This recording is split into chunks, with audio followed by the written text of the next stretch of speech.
Proteas are one of my favorite flowers, and I love painting them. I have painted a number of proteas in the past, so I thought I would do a video for you all to see how to create this painting of a realistic protea using watercolors. First, I wet the paper, where I will be applying the first layers of paint. As you can see here, I have added a few of the lighter shades of lemon yellow to the inner flower and added some watered down burnt sienna to the entire inner flower.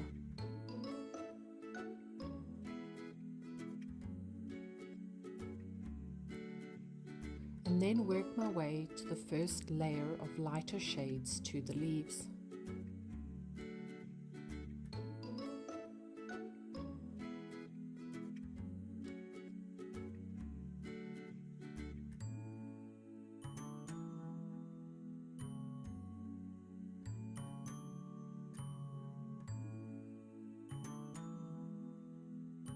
I've added some lemon yellow to the bottom of the petals as well.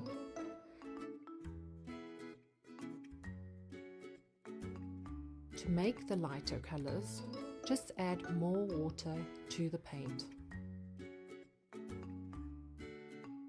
I added a layer of burnt sienna over the yellow of the inner flower.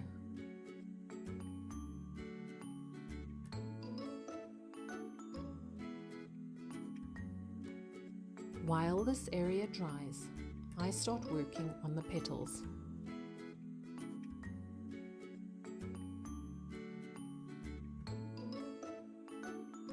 I start on the petals using an Alizirin Crimson red, mixed with white to get a lighter shade of pink. Blending the colors in with water as you work your way down the petal.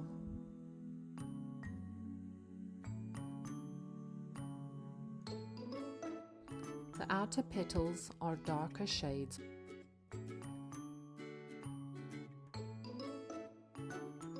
I have used watercolors from the Winsor and Newton collection, but you can use any watercolor set that you have at home.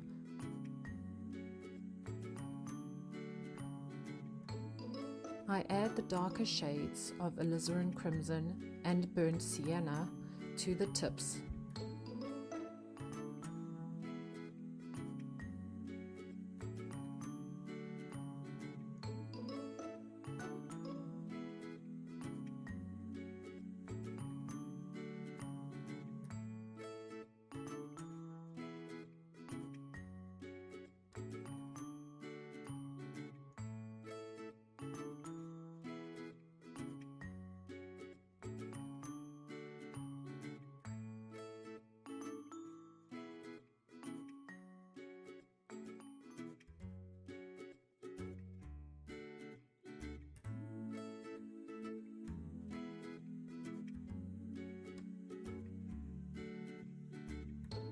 If you would like to see the video on the colors I used, please find the link below in the description or click on the link above.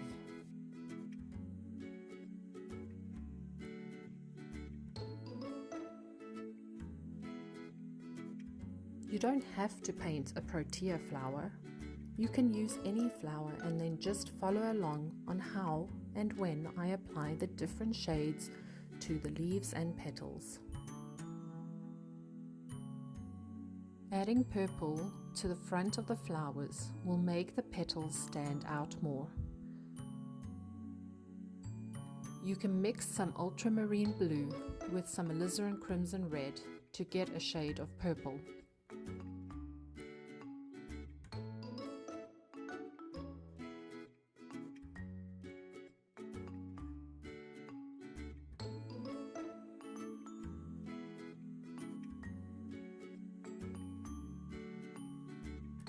I like using a good amount of water on the areas we are painting, but if it seems like the colors are bleeding into each other too much, then I suggest moving on to another area and letting that wet paint dry before coming back to it at a later stage.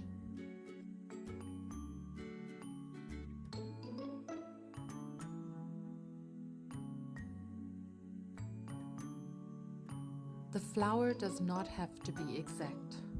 We are adding colors and shades to get the suggestion of the flower.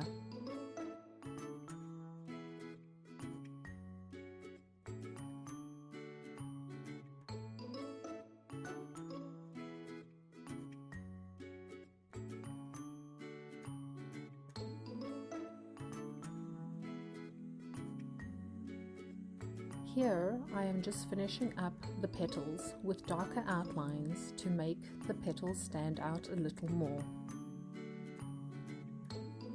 You can also dab some of the paint away using a tissue and then wait for the paint to dry.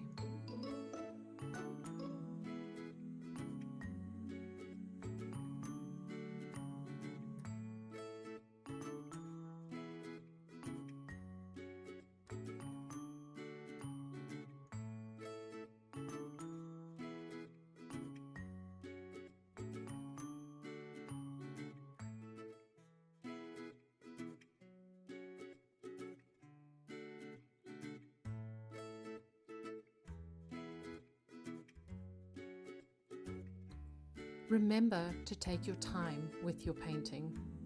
You can always pause the video while you are doing sections of the flower and continue playing it for new sections.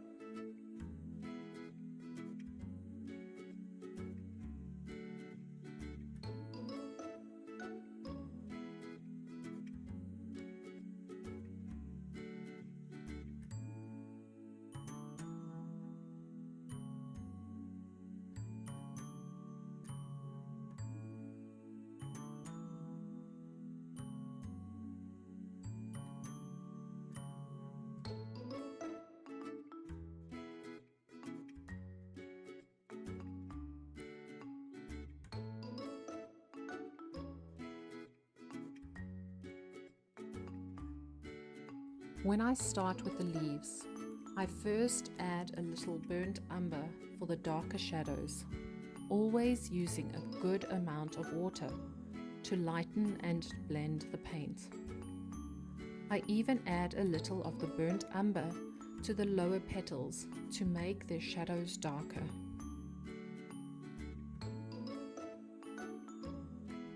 I then start adding the details of the inner flower with some color and blend it into the lighter areas.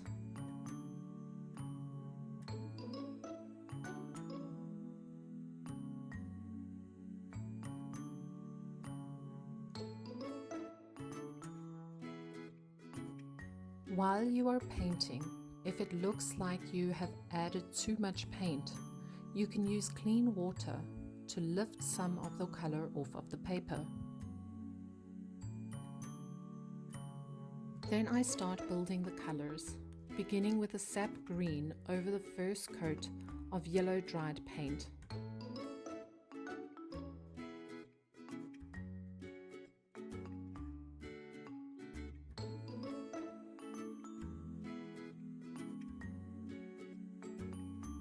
Once done with the sap green, I added a few darker colors of Viridian Green and burnt umber for the shadows, continuously building of the lighter areas to get that rich dark green of the shadows. Building with the colors we have used previously.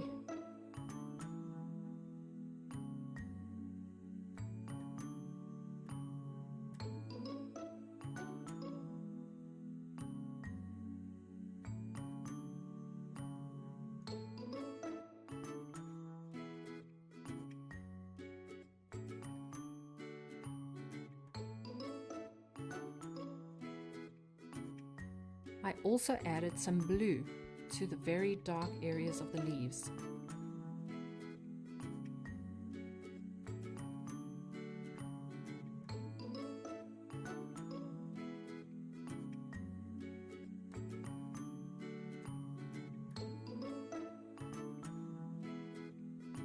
This is the time in the painting where I add details to the stalks and outside leaves to finish the painting off.